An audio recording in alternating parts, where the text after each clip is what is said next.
जय हिंद दोस्तों, मैं नवीन शर्मा आप सभी का स्वागत करता हूं। आशा करता हूं आप सब एकदम अच्छे हैं, एकदम बेहतरीन हैं। एक बार सारे प्यारे दोस्त बताएंगे आप सब कैसे हैं।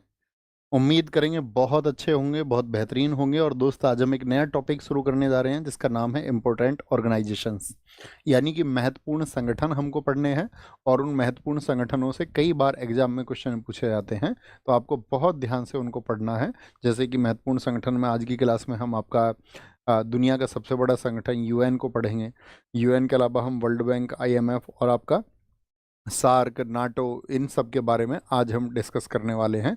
और हमने आपको बताया था कि संगठन की हमारी कितनी क्लास होंगी। ऑर्गेनाइजेशंस को हम दो क्लासेस में पढ़ेंगे, दो क्लासेस में। ये आप सबको पता ही था। तो हम कौन सी क्लास पर पहुंच चुके हैं आपका? तो हम पहुंच चुके हैं आपका 17th क्लास पर, 17 क्लास पर। और हम अपनी मंजिल की तरफ साथ ही बढ़ रहे हैं। धीरे धीरे थम्स अप करके मुझे एक बात बताइए कि आप रिवीजन अच्छे से करते हैं ना? तो इसका पीडीएफ आपको कल मिल गया होगा। ये टॉपिक हमारा कल होगा, तो इसका पीडीएफ जो होगा, इसका पीडीएफ आपको आज इवनिंग में मिल जाएगा, सेकंड पार्ट का। ओके, तो कंटिन्यू करें। ध्यान से पढ़ना है, कौन कौन सी चीज़ें हम आपको बताएंगे उन पर फोकस करना है। तो इसको शुरू करते हैं हम यूएनओ से। छोटी क्लास होगी, लगभग ऐसे समझिए 40-40 मिनट की दो क्लासेस में हम इसको कर लेंगे। ओके, तो संयुक्त राष्ट्र संघ, यूएनओ, यूनाइटेड नेशंस ऑर्गेनाइजेशंस, नाम सुना है आप सब लोगों ने यूएनओ का। मुझे बताइए यूएनओ का गठन कब किया गया था, किस ईयर में किया गया था? तो आप कहोगे भैया एक संगठन बना था आपका द्वितीय विश्व युद्ध के बाद में, क्योंकि फर्स्ट वर्ल्ड वॉर के बाद में भी एक संस्था बनी थी, लीग ऑफ नेशंस, जब 1914 से 1918 हुआ। और 1939 से 45 जब सेकेंड वर्ल्ड वॉर हुआ, तब भी एक संस्था बनी। तो फर्स्ट वर्ल्ड वॉर पहले तो बताइए कब से कब तक हुआ? तो आप कहेंगे फर्स्ट वर्ल्ड वॉर हुआ था 1914 से 18। पूरी दुनिया आपस में लड़ गई, ठीक है। तो पूरी दुनिया को ये जरूरत महसूस हुई कि भाई जब देश आपस में लड़ें तो कोई ऐसा एक संगठन होना चाहिए, ऐसा एक ऑर्गेनाइजेशन होना चाहिए जो मध्यस्थता के लिए काम करे, ठीक है। जैसे कि भारत पाकिस्तान का जो पीओके का मुद्दा कहाँ पर है? यूएन में है। तो कहीं दो देश आपस में उलझ जा ना जाएं अपने उन इंटरेस्ट को लेकर के, तो कोई एक बीच में होना चाहिए, पंच की भूमिका में। पंच समझते हो ना? सरपंच की भूमिका में। बोले यस और नो? हाँ जी। तो प्रथम विश्व युद्ध के बाद में 1914-18 ग्लोबल पीस के लिए, कि पूरी दुनिया में शांति रहे, लीग ऑफ नेशंस एक संस्था बनी थी। कौन सी संस्था बनी थी? League of Nations. League of Nations, जिसको हम बोलते हैं आपका राष्ट्र संघ। कब बना था? 10 जनवरी 1920 को। और इसका हेडक्वार्टर हुआ करता था जेनेवा में। तो इसकी स्थापना क्यों हुई? कि भाई जो फर्स्ट वर्ल्ड वॉर हो गया है, भविष्य में ऐसा कोई युद्ध ना हो। लेकिन क्या बताओ, भविष्य में कोई युद्ध हुआ या नहीं हुआ? आप मुझे बताइए। तो आप कहेंगे भैया संगठन भी बहुत बार पक्षपात करते हैं, जैसे यूएन। बहुत बार आप देखोगे अमेरिका का उसमें शेयर ज़्यादा है, तो अमेरिका का पक्ष लेता हुआ दिखाई देगा आपको, या अमेरिका के सहयोगियों का पक्ष लेता हुआ दिखाई देगा। इसी तरह से हम बात करें आपका एलओएन, फिर ये लीग ऑफ नेशंस क्या सेकेंड वर्ल्ड वॉर को होने से रोक पाया? आप कहेंगे नहीं रोक पाया। सेकेंड वर्ल्ड वॉर तो हुआ, सेकेंड वर्ल्ड वॉर तो हुआ भैया। तो सेकेंड वर्ल्ड वॉर जो हुआ, वो क्या कारण थे कि लीग ऑफ नेशंस विफल रहा? बहुत सारे मुद्दों पर वो विफल रहा था। जैसे 1931 में एक आपका मुद्दा था, जापान ने मंचूरिया पर अटैक कर दिया था। क्या बोलेंगे? 1931 में क्या किया? जापान ने मंचूरिया पर अटैक। जापान और मंचूरिया अटैक हुआ आपका। तो इसको, इसमें क्या है, मध्यस्थता करनी चाहिए थी, यस और नो? आप कहेंगे हाँ भैया बिल्कुल करनी चाहिए थी, जिस चीज़ के लिए बना है वही इसका काम है। लेकिन इसमें इसने चुप्पी साध ली, चुप्पी साध ली। आपका 1935 का दुनिया में बहुत चर्चित एक वॉर है, इटली और इथोपिया का। इटली और इथोपिया, इटली और इथोपिया। इटली ने क्या किया? इथोपिया पर आपका अटैक कर दिया, इथियोपिया पर। इथोपिया, जिसको हम इथियोपिया बोलते हैं। लेकिन यहाँ भी क्या रहा, ये आपका इसने कोई पार्ट प्ले ही नहीं किया। 1938 जर्मनी ने राइनलैंड पर अटैक कर दिया। जर्मनी ने किस पर अटैक किया? जर्मनी ने जो राइनलैंड क्षेत्र था, राइनलैंड को अपने कब्जे में कर लिया, राइनलैंड पर कब्जा। तब भी ये क्या रहा? मूक बना रहा, कुछ नहीं इसने किया। और सेकंड वर्ल्ड वॉर तो आप जानते ही हो, 1939 में जर्मनी ने पोलैंड पर अटैक किया था। तब भी क्या है, एकदम से निष्क्रिय हो गया। तो ये जिस काम के लिए बनाया गया था वही काम इसने नहीं किया, और सेकंड वर्ल्ड वॉर शुरू हो गया 1939 में जर्मनी के पोलैंड पर अटैक के साथ में ही। तो लीग ऑफ नेशंस को आप कैसी संस्था मानेंगे, सफल या विफल? बस इतना बता दीजिए, आंसर हम समझ जाएंगे हम आपको क्या समझाना चाह रहे थे। तो यानी कि ये सेकंड वर्ल्ड वॉर को होने से नहीं रोक पाया। तो सेकंड वर्ल्ड वॉर को नहीं रोक पाया तो क्या हुआ फिर? फिर बनता है यूएनओ। 24 अक्टूबर 1945 को यूएनओ अधिकार पत्र पर 50 देशों ने साइन किया। कितने देशों ने? सेकेंड वर्ल्ड वॉर के बाद की बात है ये, क्योंकि 1945 में सेकेंड वर्ल्ड वॉर खत्म हो चुका था। तो 50 देशों ने कहा कि भाई भविष्य में जो है हम यूएन के साथ संधि करते हैं और उसके जो भी आपका संधि और शर्तें होंगे उनको पालन करेंगे। इस पे हस्ताक्षर होने के साथ में हुई, और ये हस्ताक्षर सब हुए सैन फ्रांसिस्को कैलिफोर्निया अमेरिका में। जो यूएन को नाम दिया था ये अमेरिका के राष्ट्रपति थे सेकेंड वर्ल्ड वॉर के टाइम पर, फ्रैंकलिन डी रूजवेल्ट। इन्होंने कहा इसका नाम होगा यूनाइटेड नेशंस। बात क्लियर है? द्वितीय विश्व युद्ध कब हुआ था? 1939 से 45 हुआ। उसके बाद शांति के लिए 24 अक्टूबर 1945 को यूएन की स्थापना हुई। इसीलिए यूएन डे कब मनाया जाता है? यूएन डे बहुत बार एग्जाम में क्वेश्चन आता है, संयुक्त राष्ट्र दिवस कब मनाया जाता है? संयुक्त राष्ट्र दिवस। तो ये दिन क्या है? क्योंकि संयुक्त राष्ट्र की इसमें स्थापना हुई, इसीलिए इसको कहते हैं यूएन डे, संयुक्त राष्ट्र दिवस। फटाफट से आंसर करें, कितने देशों ने साइन किए कि भाई अब सेकेंड वर्ल्ड वॉर हो गया तो अब भविष्य में हम नहीं लड़ेंगे? तो मुझे बताओ, क्या यूएन थर्ड वर्ल्ड वॉर को रोक पाएगा? आप क्या कहते हैं, आपकी क्या समझ है? क्या थर्ड वर्ल्ड वॉर को ये रोक पाएगा? आप कहेंगे नहीं। 50 देशों में भारत भी था, इसमें भारत भी शामिल था क्या? शुरुआत में भारत भी शामिल था। 51वां देश देर से साइन किए थे पोलैंड ने, और 51वीं कंट्री बनी थी इसमें पोलैंड। ओके,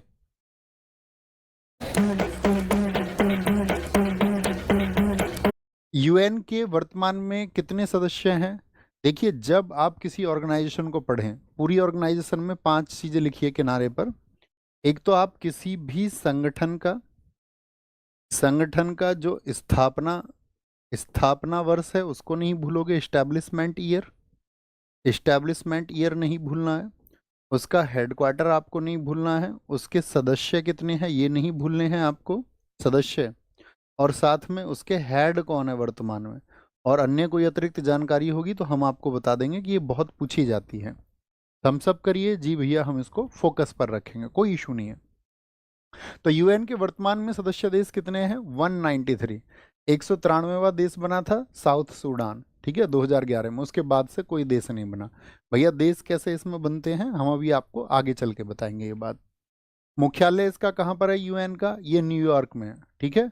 न्यूयॉर्क में मैनहट्टन आइलैंड है, वहाँ पर ये स्थित है। इसके लिए जमीन रॉकफेलर एक आपका उद्योगपति व्यक्ति थे जिन्होंने ये दान दी थी।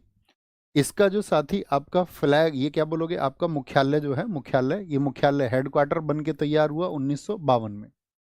तो 1945 में तो संगठन बना। तो मुझे बताइए हेडक्वार्टर कितने वर्षों के बाद में बना? हेडक्वार्टर कितने वर्षों के बाद में बना है? तो आप कहेंगे 7 वर्ष के बाद में यूएन का अपना हेडक्वार्टर तैयार हुआ न्यूयॉर्क में मैनहट्टन आइलैंड पर, जो जमीन दी थी रॉकफेलर ने। ओके, ये यहाँ पर अब पिक्चर को देखिए जरा, ये क्या है? ये यूएन का साथी आपका फ्लैग है। जो किनारे पर आपको दिख रही हैं लीव्स, ये ऑलिव लीव्स है, यानी जैतून की पत्तियां हैं। बीच में क्या है? ये साथी आपका ग्लोब है, ग्लोब विश्व मानचित्र है। तो संयुक्त राष्ट्र के ध्वज के दोनों किनारों पर कैसी पत्तियां हैं बताइए जरा? जैतून की पत्तियां, पूछ लिया जाता है। बीच में ग्लोब है, विश्व मानचित्र है। और 20 अक्टूबर 1947 को यह ध्वज प्रतीक बना था। यानी कि जब 1945 में यूएन की स्थापना हुई थी तब उसके पास अपना फ्लैग भी नहीं था। फ्लैग भी 2 वर्षों के बाद में आया। हेडक्वार्टर उसके पास 7 वर्षों के बाद में आया। ओके, बोलेंगे अभी फटाफट से, कोई दिक्कत कोई परेशानी? बोलेंगे अभी फटाफट से, इतनी बात में कोई इशू तो नहीं? ऑलिव ऑयल, ऑलिव ऑयल नहीं, ऑलिव ट्री, ऑलिव लीव्स। अब देखिए, कोई भी संगठन है तो वहां पर कुछ भाषाएं होती हैं। जैसे भारत में कोई काम होता है तो किन्हीं भाषाओं में होता है। ऐसे ही आपसे पूछे यूएन में कौन सी भाषाएं हैं जो वहां पर काम होता है? अंग्रेजी और फ्रेंच। अंग्रेजी और फ्रेंच ये वहां पर क्या है आपका, जिन भाषाओं में साधारणतः वहां काम होता है। लेकिन अन्य लैंग्वेजेस को भी उन्होंने आपका रिकॉग्नाइज कर रखा है यूएन में। कौन कौन सी हैं यूएन में? कार्स, इनको बोलते हैं कार्स। एक बार लिखो सारे लोग, कार्स। क्या बोलोगे? चीनी, अरबी, रशियन और स्पेनिश। चीनी कहाँ की हो गई? जो आपका चाइना की है। अरबी अरब कंट्रीज की जो है साथी। रशियन आपका रूस की हो गई आपका। और स्पेन की स्पेनिश हो गई। बोले कार्स है, क्या है? कार्स। चीनी, अरबी, रशियन, स्पेनिश, इनको भी रिकॉग्नाइज कर रखा है। तो क्या क्वेश्चन बनाता है यहाँ एग्जाम में? एग्जामिनर लिखेगा, निम्नलिखित में से कौन सी यूएन द्वारा मान्यता प्राप्त भाषा नहीं है? तो इन 4 के अलावा क्या करेगा? एक ऑप्शन डाल देगा, एक ऑप्शन डाल देगा कोई अलग। संयुक्त राष्ट्र महासभा ने 1973 में अपनाई गई एक प्रस्ताव में अरबी को आधिकारिक भाषा के रूप में जोड़ा था, यानी कि ऑफिशियल लैंग्वेज इसको बनाया था। और 1983 में इसको सिक्योरिटी काउंसिल की भी ऑफिशियल लैंग्वेज बनाया गया था। 1973 1983 कभी नहीं पूछा जाएगा, जर्नल जान लीजिए। संयुक्त राष्ट्र चार्टर, भाई कोई एक संगठन काम कर रहा है तो संगठन जो काम करेगा उसका एक कोड होगा स्पेशल, यानी उसके नियम कहीं पर लिखे होंगे, प्रोसीजर कहीं पर लिखे होंगे। जैसे हमारा देश संविधान से चलता है तो संविधान लिखित रूप में एक प्रोसीजर है कि भी चीजें इस तरह से होंगी। कोई दिक्कत? तो संयुक्त राष्ट्र चार्टर जो है उसमें टोटल चैप्टर है 19 और कुल आर्टिकल हैं उसमें 111, यानी कि 19 अध्यायों में बटा हुआ है और आपका 111 अनुच्छेदों में बटा हुआ है। 111। कोई दिक्कत, कोई परेशानी? आप कहेंगे नहीं भैया छोटी सी बात है।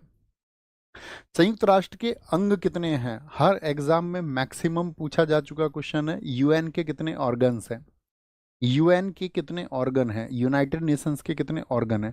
तो ऑर्गन कितने बोलते हैं? इसके अंग जो होते हैं वो 6 हैं। पहला इसका अंग होता है महासभा अर्थात जनरल असेंबली। दूसरा होता है इसका सुरक्षा परिषद अर्थात सिक्योरिटी काउंसिल। ये दो सबसे ज़्यादा इंपॉर्टेंट है। एक होता है आपका आर्थिक और सामाजिक परिषद, इकोनॉमिक एंड सोशल काउंसिल। एक ट्रस्टीशिप काउंसिल है, एक इंटरनेशनल कोर्ट है और एक सेक्रेटरीट है।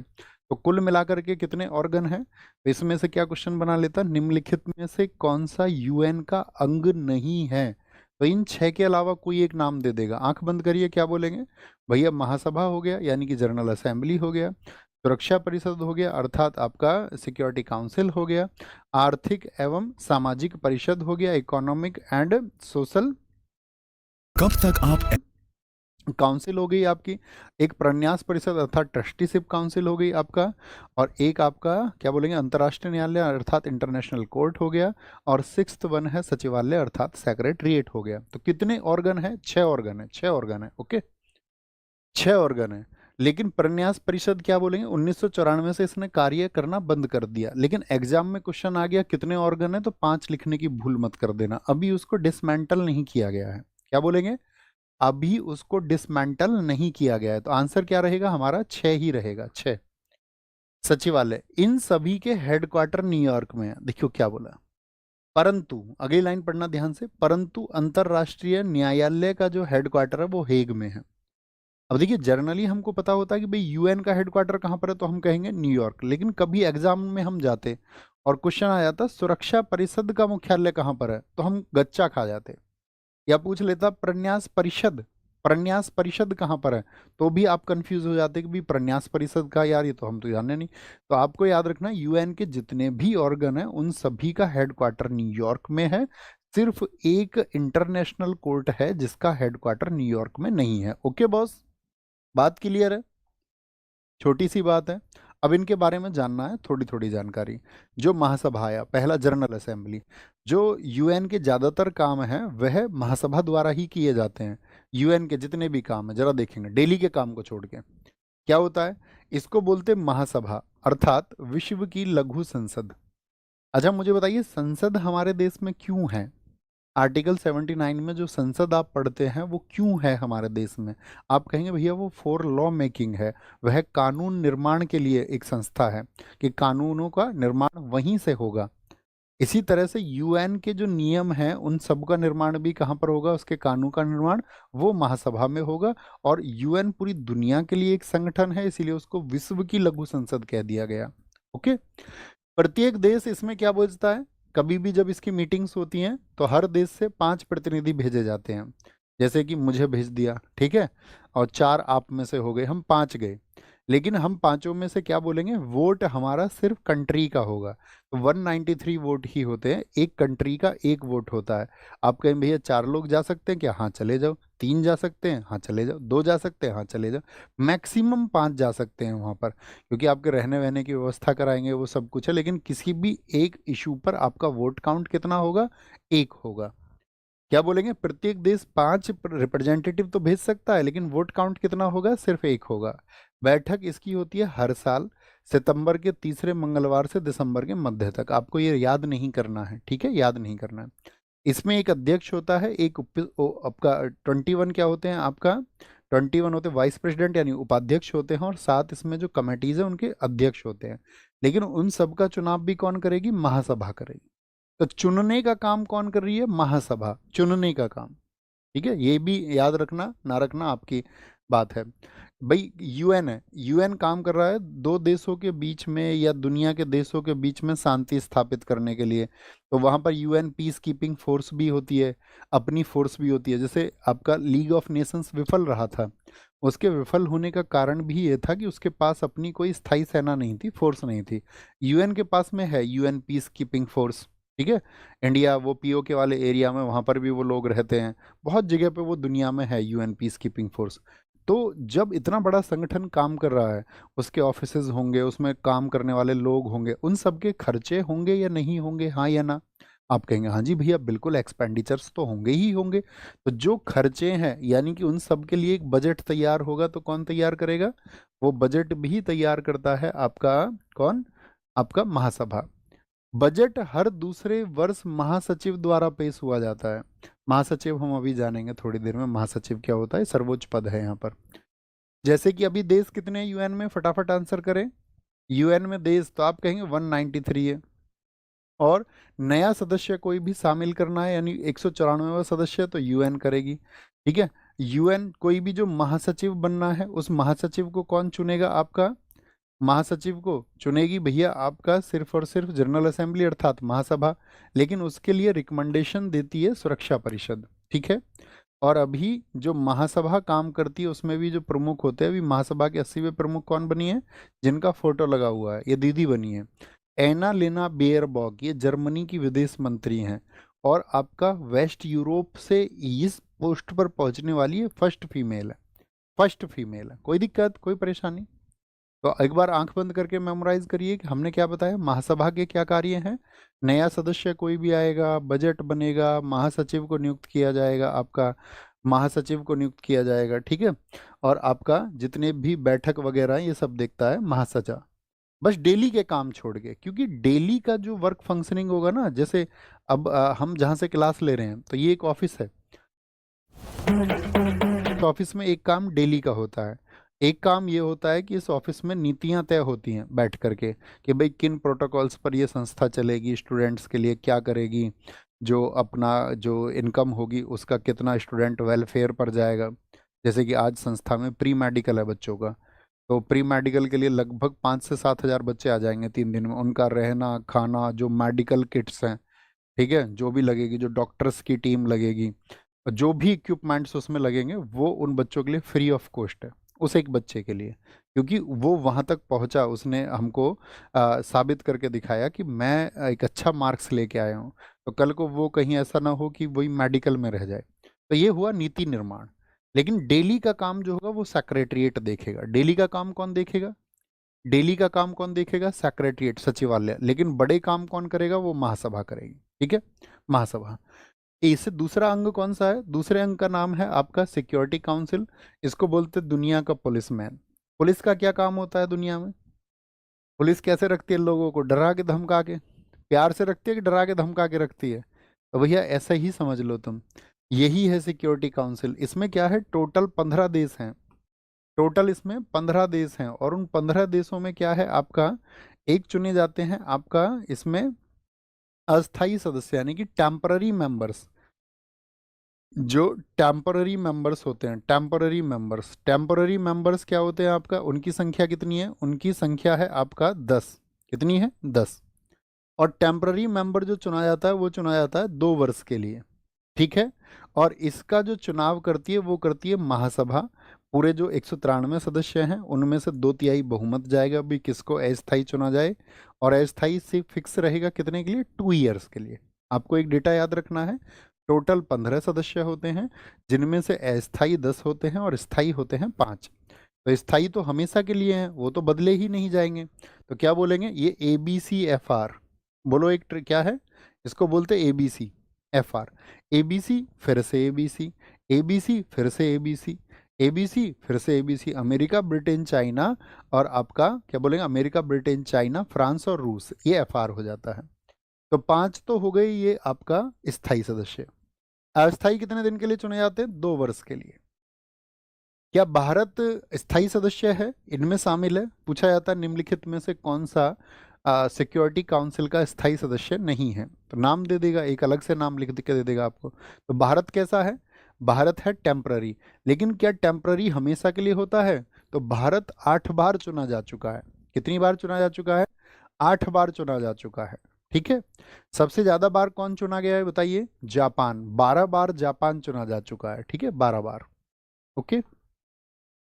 अब यहाँ पर एक मेजर लाइन को देखिए। इनके पास क्या होती है? वीटो पावर होती है, निषेध शक्ति। हमने राष्ट्रपति की वीटो पावर आपको बताया था कि वह चाहे तो किसी चीज पर रोक लगा सकता है। जैसे यूएन में कोई एक मुद्दे पर बात हुई कि भाई अब G4 कंट्रीज हैं। G4 समझते हो? जर्मनी है, जापान है, आपका भारत भी उसमें शामिल है। तो G4 कंट्रीज जो हैं ये कह रही हैं कि भाई हमको भी स्थायी सदस्य बनाओ, स्थायी सदस्य बनाओ। स्थायी सदस्य जर्मनी है, जापान है, ब्राजील है। इसमें कौन कौन है? जर्मनी भी कह रहा भाई हमको भी बनाओ, जापान भी कह रहा हमको बनाओ। ठीक है, जर्मनी, जापान, ब्राजील भी ये कहता है। लेकिन सबसे ज़्यादा चांसेस किसके हैं कि भाई भारत को शामिल किया जाए इसमें? क्योंकि हम इकोनॉमी में बहुत आगे हैं। हम दुनिया का एक बहुत बड़ा हिस्सा, अगर पूरी दुनिया की अगर हम बात करें या यूएन में जो कंट्रीज़ है उनकी बात करें, तो 18% पॉपुलेशन हमारे पास में है। बहुत बड़ा मार्केट हमारे पास में है। भारत ने हमेशा दुनिया में शांति स्थापित करने के लिए काम किया है। कभी भी दो देशों के बीच में झगड़े का कारण भारत नहीं बना है। नाम पॉलिसी पर भारत चला है, नॉन अलाइंड मूवमेंट, यानी कि आपका गुट निरपेक्ष आंदोलन को, नीति को हमने आपका पालन किया है। और आप जानती है हमारा देश शांति को पसंद करने वाला देश है, शांति प्रिय देश है। तो सबसे ज्यादा चांसेस किसके हैं? तो उपद्रवी है। ठीक है, उपद्रव कर देता था। जापान भी इसी तरह से इन्फ्लुएंस रहता है, किसी न किसी बहुत कब्जे करे हैं जापान ने भी दुनिया में। लेकिन ब्राजील और भारत की तुलना करें तो भारत को क्या बोलेंगे, ज्यादा चांसेस हैं वो मिलने के। लेकिन कौन नहीं मिलने देता? कौन नहीं मिलने देता बताइए? चाइना। क्योंकि इन किसी भी एक चीज को कंसीडर करने के लिए इन पांचों का यस जरूरी है। क्या जरूरी है? इन पांचों कंट्रीज का वीटो का मतलब है इन पांचों की यस मिलेगी तो काम होगा। किसी एक ने भी नो बोल दिया तो वो चीज प्रोसीड नहीं की जा सकती है। तो वीटो पावर समझ गए? थम्स अप करिए। यानी कि अगर सहमति नहीं दी तो ये निषेध शक्ति हो गई और वह कार्य होगा ही नहीं। आपने चिकन रोड बस 5 मिनट खेला है, पहली फीलिंग। अगर सहमति नहीं दी तो ये निषेध शक्ति हो गई और वह कार्य होगा ही नहीं। किसी भी प्रपोजल पर काम करने के लिए सकारात्मक कोई भी डिसीजन आएगा तो 15 में से 9 सदस्यों का यस होना जरूरी है। और इन 9 में से 5 कौन होंगे? 5 होंगे जो परमानेंट है। भाई 5 जो आपका परमानेंट मेंबर है उनका तो यस चाहिए ही चाहिए। एक ने भी नो कर दिया तो बात बनेगी नहीं। अब 5 तो यहाँ हो गए और 4 कहाँ से ले लेते हैं? 4 ले लेते हैं आपका, कहाँ से? जो टेम्पररी कंट्रीज है, टेम्पररी से। तो इस तरह से मिला के 9 होते हैं। ये 5 तो होने जरूरी हैं पॉजिटिव डिसीजन के लिए, तभी बात आगे बढ़ेगी। भारत 8वीं बार अस्थायी सदस्य चुना गया था। 2021 से 2022 तक 2 साल के लिए ही चुना जाता है। सबसे ज्यादा बार कौन बना है टेम्पररी मेंबर? वो बना है जापान। ठीक है, जापान बना है। ठीक है, यहाँ पर देखना, जुलाई 2025 के लिए पाकिस्तान को संयुक्त राष्ट्र सुरक्षा परिषद यूएनएससी का अध्यक्ष चुना गया है। अच्छा भैया, इन सब का कोई अध्यक्ष भी होता है? हाँ, अल्फाबेटिकल ऑर्डर में उसको मंथ वाइज चुन लिया जाता है। हर महीने एक अध्यक्ष रहता है इन सब देशों में, 15 में से मंथ वाइज रहता है, जिसका अल्फाबेटिकल ऑर्डर में पहले आ जाता है। तो इस बार जुलाई के लिए कौन रहा था? पाकिस्तान रहा था। वो आपको बहुत जोर से देने, दुनिया में बहुत बात भी उठी कि ये लोग आतंकवाद के पक्षधर लोग हैं और यूएन जैसी संस्था में तुम इनको जो है अध्यक्ष बना रहे हो। पुलिसमैन दुनिया की जो संस्था है उसका अध्यक्ष, चोर को बना रहे हो तुम, जो दुनिया में झूठ सिर्फ फैलाते हैं, झूठ का प्रोपेगेंडा फैलाते हैं और जो शांति भंग का काम हमेशा करते हैं, उनको तुम यहाँ पर शक्ति देने का काम कर रहे हो। ओके, लेकिन आपको याद रखना है भारत कितनी बार? 8 बार, जापान 12 बार। आर्थिक एवं सामाजिक परिषद है जिसमें सदस्य 54 हैं। कार्यकाल इनका 3 वर्ष का होता है। प्रत्येक वर्ष 1/3 सदस्य पदमुक्त हो जाते हैं। बैठक वर्ष में 2 बार होती है। कुछ भी याद रखने की आवश्यकता आपको नहीं है, बस नाम याद रखें, आर्थिक एवं सामाजिक परिषद। एक हमने आपको बताया सचिवालय, इसका जो चीफ होता है उसी को बोलते हैं महासचिव, सचिवालय का। और जो ये कार्यकाल होता है 5 वर्ष के लिए महासचिव को चुना जाता है। और सचिवालय यानी सेक्रेटरिएट का काम होता है, सेक्रेटरिएट का काम होता है जो आपका यूएनओ है उसके जो डे टू डे वर्क होता है, यानी कि उसका जो डेली वर्क है उसको कौन करेगा? वो सचिवालय करता है। और सचिवालयों में टॉप पोस्ट कौन है? महासचिव, महासचिव। ठीक है, और इसको यूएन की भी टॉप पोस्ट कहा जाता है। तो जैसे भाई महासचिव कोई संस्था चलानी है तो उसमें टॉप पोस्ट बना दी कि महासचिव होगा। तो जो महासचिव है यानी कि जो आपका जनरल सेक्रेटरी है, वो जब 1945 में इस संगठन को बनाया जा रहा था तो सबसे पहले एग्जीक्यूटिव सेक्रेटरी जनरल बनाए गए थे ग्लैडविन जेव। ये क्या थे? एग्जीक्यूटिव है, और एसएससी ने कई बार पूछा है कार्यकारी नाम देके ही, एग्जीक्यूटिव नाम देकर ही। ठीक है, बोलेंगे भी फटाफट से, एग्जीक्यूटिव नाम देकर ही। ओके, लेकिन आपसे पूछा जाएगा यूएन के पहले महासचिव कौन थे? वो थे त्रिगवेली। क्या बोलेंगे? त्रिगवेली, त्रिगवेली थे पहले आपका। त्रिगवेली कौन थे आपका? त्रिगवेली बोलेंगे। बहुत बढ़िया, हाँ, बहुत शानदार।